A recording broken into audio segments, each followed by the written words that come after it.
Hello, everyone. Welcome to Build. I'm your host, HuffPost Lee Blickley, and chill that champagne because The Bachelor is coming to your hometown. Former leads of the franchise, Ben Higgins and Becca Kufrin, who each experienced their own journey to love, are your hosts for Bachelor Live on Stage, which guarantees to bring you all the drama and romance of the show in one thrilling evening. Here to share all the details are Ben and Becca. Welcome, guys. Great promo, Ben. Great promo. When did you shoot that? It's been months. It's when I was younger and more flexible. Yeah. It's been years. Yeah, it's years. So yeah, tell me about the decision to do Bachelor Live on Stage and when you first heard about it, Ben, because I know you were attached before Becca was. Yeah. So it's been probably since really the beginning of 2019. They called and said, hey, this is our idea. Bachelor Nation has been so supportive of us. We think it would actually work if we went to hometowns, kind of put on a condensed version of the show in these local areas as almost like a thank you letter to Bachelor Nation to say, hey, you've always asked all these questions about the show. You always want to know what's going on behind the scenes. We think we could pull it off where we could actually put on a performance or a show that would show that with real people from your hometown. Then they asked, would you be interested in hosting it? Yeah.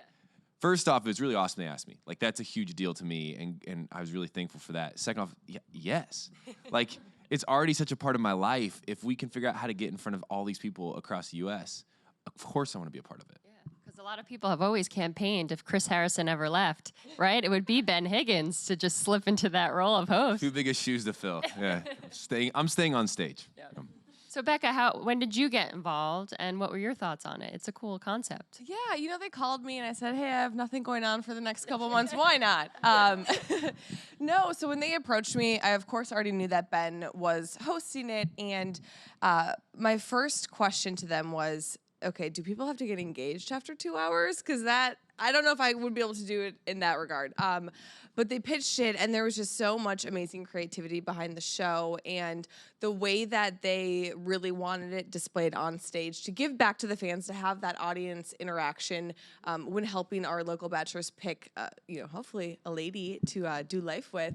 I was like, I can't say no to this. The fact that it's the first time ever that we're doing this, that we can finally bring it to the stage and have people feel like they're immersed in it, I was like, I can't say no. So yeah, it was great that I already knew Ben was going to be the host, because he's just so good with everyone. He really cares about the fans, and so had it not been him, I probably would have questioned it more. But I'm just really excited. Wonder if it was Juan Pablo, what would you have done?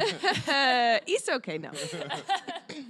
So tell me about what happens exactly, because I know you have your Bachelor, and then do you guys go out in the audience and kind of find women? Do women kind of volunteer before they get in the theater? It seems tricky, but interesting. All the above. Yeah? Yes. So right now we're going through the applications. We're picking out bachelors and some of the girls. But again, we want the audience to feel involved. So we are definitely going to be going down and grabbing some ladies to join us each night. Great. Yeah. And so what's a date look like on the stage? Is it dinner, or is it all the women up there first and he's handing out roses and he decides who to take on a one-on-one, or AKA like a one-on-one across the stage where they just stand on the other? This is how the night's going to look, all right?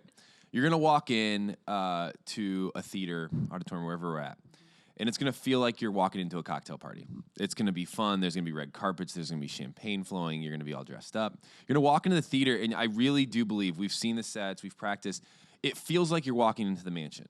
There'll be a real live limo pulling out on stage with the women getting out of it. Wow. There'll be the bachelor doing the first impressions. There'll be rose ceremonies. There'll be group dates. There'll be one-on-ones, fantasy suites. All of this is happening on stage in front of you with real people trying to figure out if there's a connection there or not. Now, the audience has a lot to say. For the first time ever, the Bachelor Nation audience will have a say in the rose ceremonies, in the group dates. They'll be able to interact with the people on stage. But what we're really hoping to accomplish as hosts is to make sure that the audience feels like they're in the show. You're going to have the moments that are cringeworthy, that you just don't want to sit through, but you're going to have to because it's right in front of you. The romantic parts. And I really think with how this has been set up, it's going to be a success. I think it's going to be a lot of fun. It's going to be wild and weird, but great. It is a truly weird concept. Yes. And I feel like it's going to last. It's going to last as long as the first cocktail party does on the season, right? Is it going to go to like 6 a.m.? It seems like you need a good time to get to know these women and Is it like 3 hours, 4 hours? It's going to be 2 hours, 20 minutes. So the way that the show is structured, like Ben said, they're going to be the group date challenges. So each one is really designed to find something unique about the women. So whether is there a connection, is there compatibility, is there some chemistry, the physicality has to be there. I don't know if that's actually a word. I might have just made that up.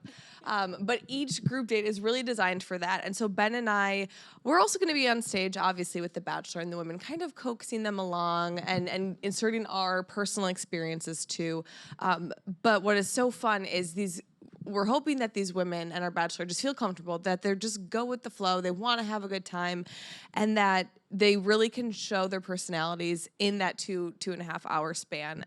Yes, of course it's quick, but it's designed to just be fun and to let everyone leave the stage feeling great about themselves, having a good time. And so, yeah, they're not going to be alone. Of course, as Ben mentioned, there's definitely going to be some probably awkward moments, but that's what we love about the show. We love those cringeworthy moments when you're like, oh, did that just happen? Was that said? But that is what is so great about each specific show and city, because it's always going to be different. It's never going to be the same. I feel like you guys are acting as the producers. Are you going to like push along some drama, plant some champagne where it shouldn't be? Yes. We will have 2 champagne setups and see what happens. Yes. I know, because even this season, like we've seen with Peter, producers, of course, have a say in some of the stuff that happens on the show to make it a little more dramatic. So how will you guys make sure that there are those cringeworthy moments happening on stage? I personally feel like the show is just it's the bread and butter of the show, that it always brings out those moments. You have breakups, you have love affairs, you have moments of awkwardness, and especially when you're on stage nervous in front of a live audience, those things are going to come out even more, right? You're going to stumble over your words, you're going to forget maybe your own name. Like, those moments are hard, but we all have them, and it's relatable. I want to tell you a quick story. So we've gone a couple of practice rounds with this and had some test bachelors in. And the other day we did a real life one where we're like, okay, let's run through this, real people meeting each other for the first time. And the bachelor's standing up next to me, and he looks over at me and says, I don't know how you do this. This is so hard. Like, he's like, I'm having to say goodbye to these women, and I don't want them to feel like I'm rejecting them. But that's also kind of the essence of the show. Like, those moments are real, they're relatable, and they're going to happen now, where we all have to sit through them with each other. So I just think they're going to happen naturally. But yes, if we need to, we'll be there to help. But then it's funny, because when the women get eliminated, do they go back in the audience and have to kind of watch what happens? Yeah, they'll watch backstage. Yeah. So we'll have a little fun VIP area. So again, we don't want anyone to feel bad leaving the stage. Even if they didn't get a rose, we still want them to have the best time. So yeah, we'll even have some cocktails and a little meet and greet session after. And I will say the good thing is, because it's all local, everyone's from the same city. If the other 9 girls obviously don't end up with our local bachelor, I mean, hey, there's a full audience of people there that can still meet them. Yeah. So, or the show, you never know. People might really like someone from one of these live shows and campaign to get them on. Bring them back. ABC.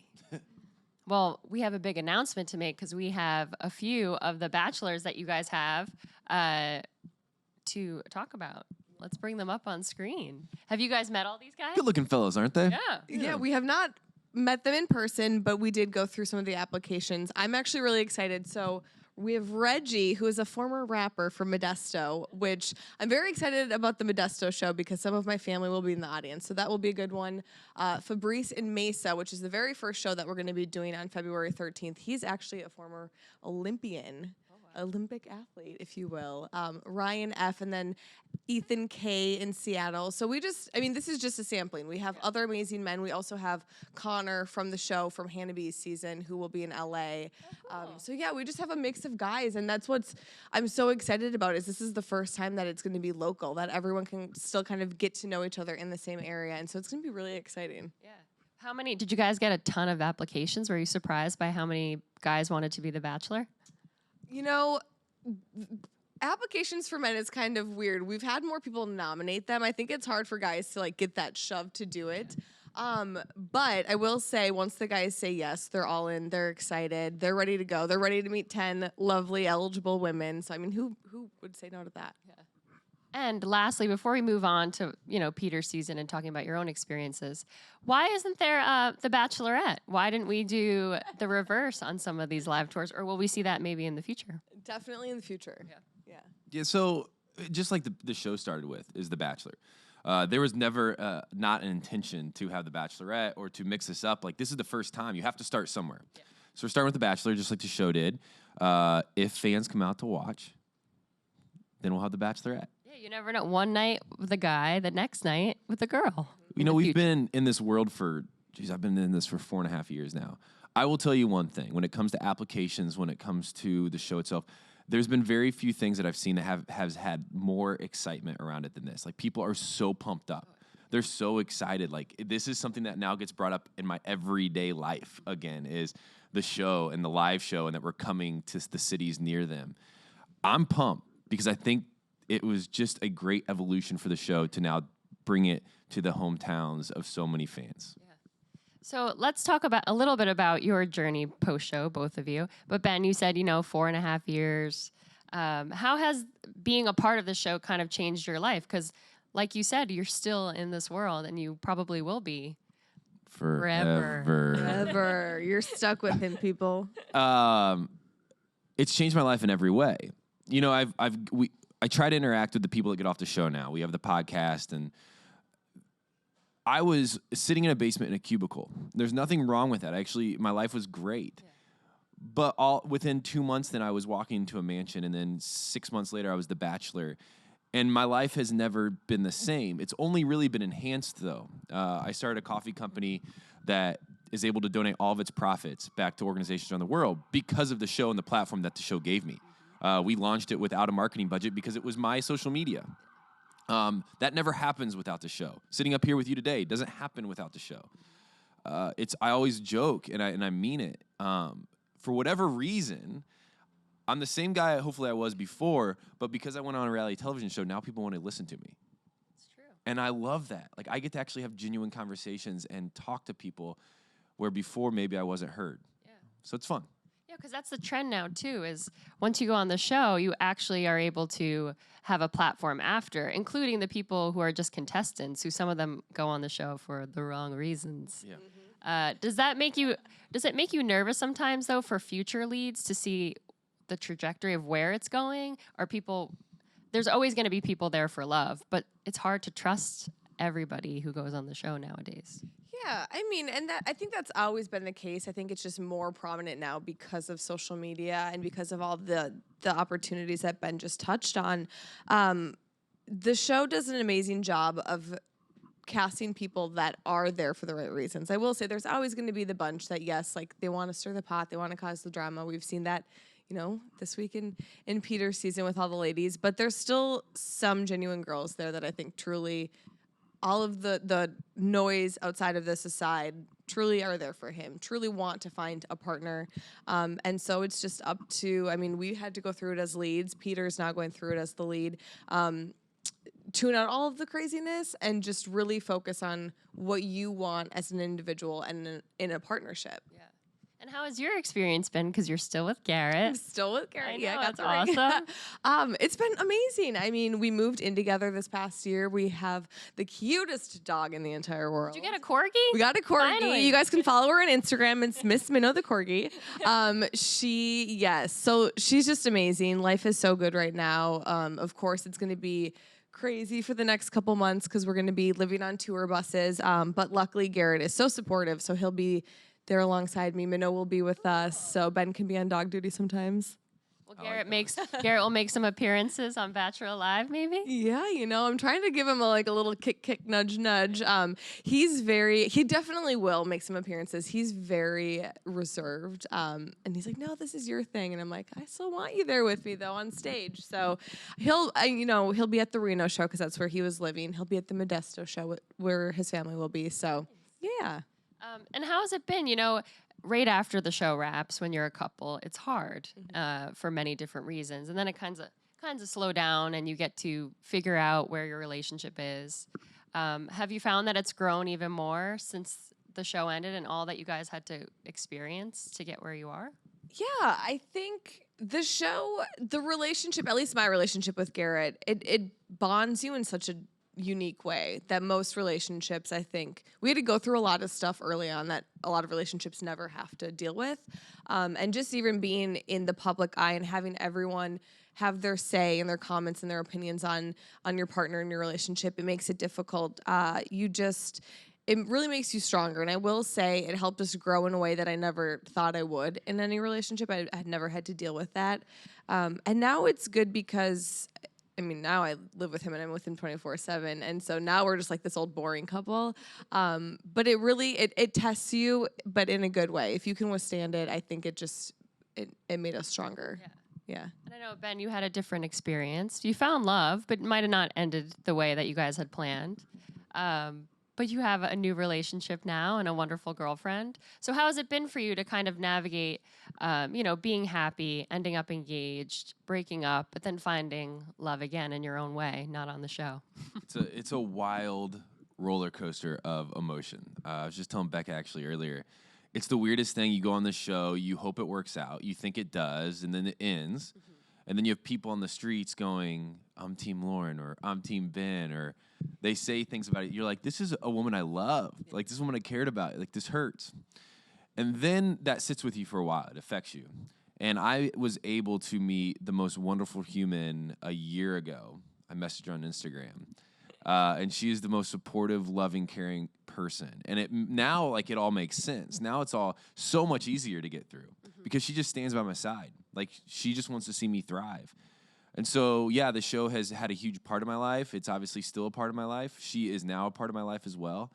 But if anything, the whole experience has allowed me now to, I think, be a better partner for Jessica, which I'm so pumped about. Yeah, and it's cool that you DM'd her. Yep. Which, if you weren't on the show, or did she know you from The Bachelor? It's the best story. I'll tell it really fast. Yeah. I was in Nashville, Tennessee for a fundraiser. I was staying at a hotel. There was a sports team checking in, and I said, I want to know who that is. So I went upstairs and got on top post because I figured there was a whole group of fans posting. I was like, somebody will post it. And her picture was there. And I said, that girl's beautiful. I was like, but this is creepy. So I screenshotted it. Flash forward 7 months, and I was cleaning out my phone with all the old pictures, and I came across it. I was like, no, this girl's too pretty. So I messaged her, and I just messaged her something like, hey, don't ask how I know you. This is weird. Just respond if you're interested. And she said the only reason she responded was because of the blue check mark. She knew at that point that I had to at least be somewhat legitimate. Yeah, you got a background check. Yeah, and she called her mom, who's a fan of the show, and her mom's like, yeah, you should message him back. And that was it. And then the relationship blossomed, and geez, we're a year and a month in, and it could not be better. That's great. And I know you've gotten pressure to be like, when are you guys getting engaged? But you know what? Do it at your own pace. We'll do it. We'll do it at our own pace. She's still living in Nashville. I'm in Denver. We're gonna take massive steps in life together. I know that. But it's just, well, the live tour shakes things up a little bit too. Really throws a wrench in the road a little bit too. Yeah. Oh yeah. She'll be there. But she has her jobs in Nashville and Denver, and she has her life going on, kind of like Garrett. And so I want her there as much as she can. I just can't promise she'll be living on a bus for 3.5 months. Oh, that's a long. You guys are like rock stars touring around. Definitely the are. world. Yes, very similar. Garrett and Jessica will be our groupies. Let's talk about Peter's season a little bit, right? I have to start off with the question of, we saw the preview where his mom is screaming like, bring her home, bring her back. Any guesses as to who that may be? I'm hoping it's Hannah B. When I first saw that, I was like, oh my gosh, they're going to bring Hannah again. Well, I've talked about this on the Bachelor Happy Hour podcast at length. I have my ideas. I told him I don't want to know who you picked. I don't even know if he picked anyone, to be honest. I was like, I just want to know that you're happy. Mm-hmm. And he said that he is happy and that he's, enjoying this crazy wild ride. And that's all that matters. And I'm always wrong, so I'm probably going to be wrong with who I think it is, but I'm not going to say though. I have zero idea what's going on with this season. Yeah. I think he's the best. I like Peter. I think he's great at this is just chaotic. Mm-hmm. Like I can't grasp anything right now. So I can't even make a solid guess because I just feel like every contestant is like self-imploding every week. Like you like somebody one week and the next week they're like jumping off their rocker and I'm like, I just don't get it anymore. We don't know them either. It's been like That's too what I much said. drama. I don't know them at all. And but I've watched the show for a while.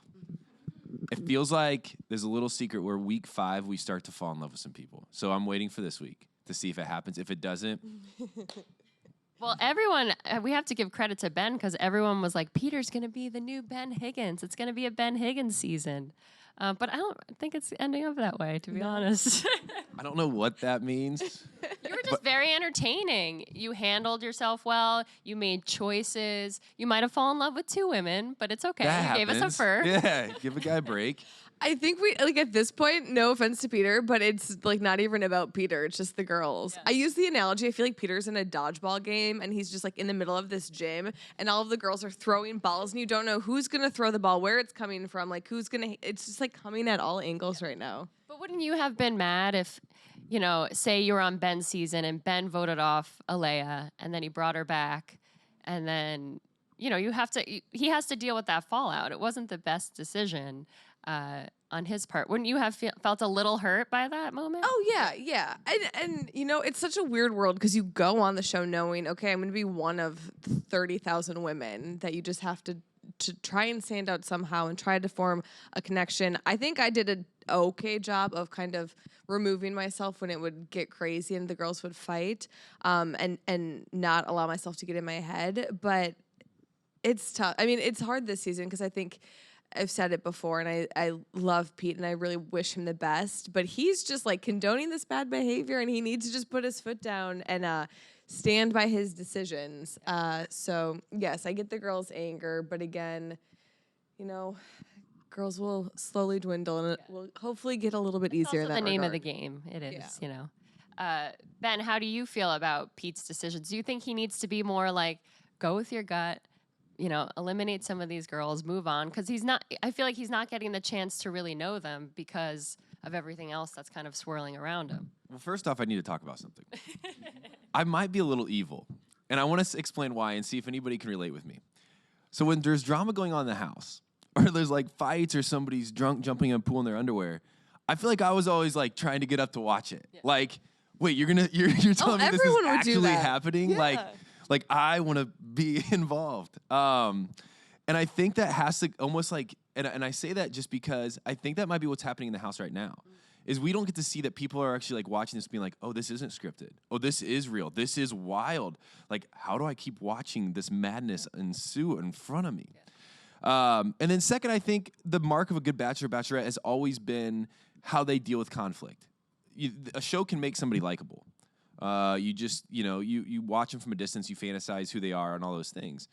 But when truth starts to confront them, when conflict starts to confront them, it's how do they respond? What do they do? It marks a good or bad bachelor or bachelorette. Or really, I mean, I guess in relationships, like how you handle relationships is very similar. And so I think Peter needs to start putting his foot down. But I also think it's really hard to do in the first couple weeks because you're just trying to figure it out yourself. Like he's just trying to allow these women to get to know him. And he's just like, she said, getting dodgeballs thrown at his face every day. And he's like, I don't get it. People forget, and to close, people forget that Peter is 3 weeks in to his time as a bachelor. There's no practice for this. No, yeah. He's just starting. Peter right now is, I would like to say, is the babysitter and not the bachelor. It's true. I think Hannah B kind of threw everything for a loop, too. Mm-hmm. That first episode was juicy. Great. And I'm just waiting for another great. No, I'm just kidding. Let's go to some audience questions. Who's first? Here we go. What's it like returning to normal life after the show? For me, it happened pretty quickly. I went back to work. I went back to the cubicle for a year and a half in a basement, which was really good. I'm glad I did. It started to there was conflict about a year in where Thursdays I would leave to fly to LA for stuff like this, press or whatever was going on, and then fly back on Sundays and then back in the office on Mondays. It started to feel like I was living 2 different lives, and I had to make a decision.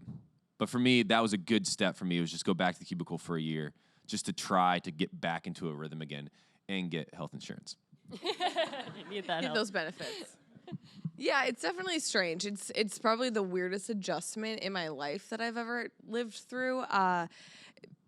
In between my time on The Bachelor and Bachelorette, Ben went back to work, tried to stay just as normal as possible. I also tried to hide just with my family, I feel like, because At that point, I was going through the breakup that I could not talk about.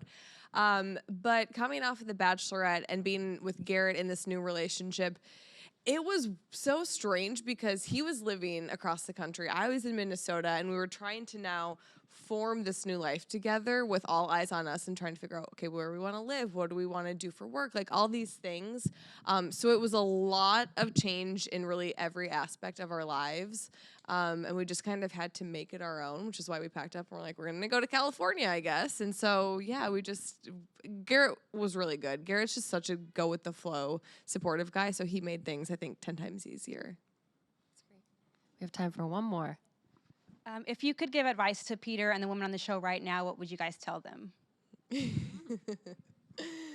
Oh, I shouldn't give advice. I can give advice. Just keep plugging away. For Peter, like just keep going. I sent a text to him last week because this can't be easy. And I said, he was talking about like, yeah, this was crazy. This is wild. This is way more than I expected. And I was like, hey, it's not how you start, it's how you finish. And if he just keeps going and there's some type of ending, we're all going to cheer for him. And it just is going to get chaotic along the way. It's kind of how life is. Like it's always chaotic. And then at some point, there's some clarity.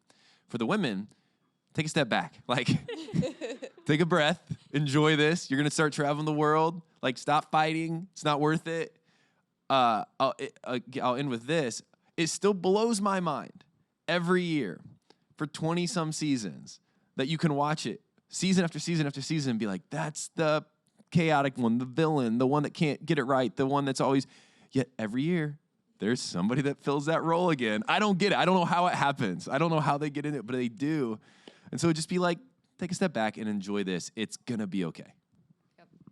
Yeah, I think this is probably...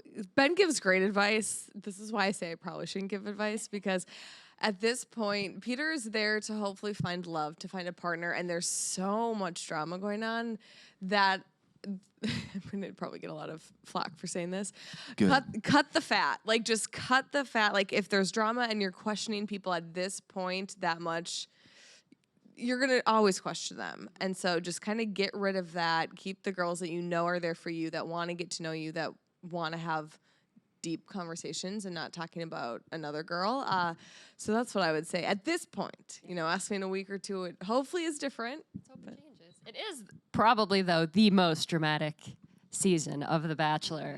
Chris Harrison, you haven't said that enough this season. This is just true. Well, I'm sure you'll say that on The Bachelor Live on Stage, which will be in a select city near you through May, right? February through May. So check it out. Thank you guys for being here. And thank you all. Appreciate it. Thank Thank you. you.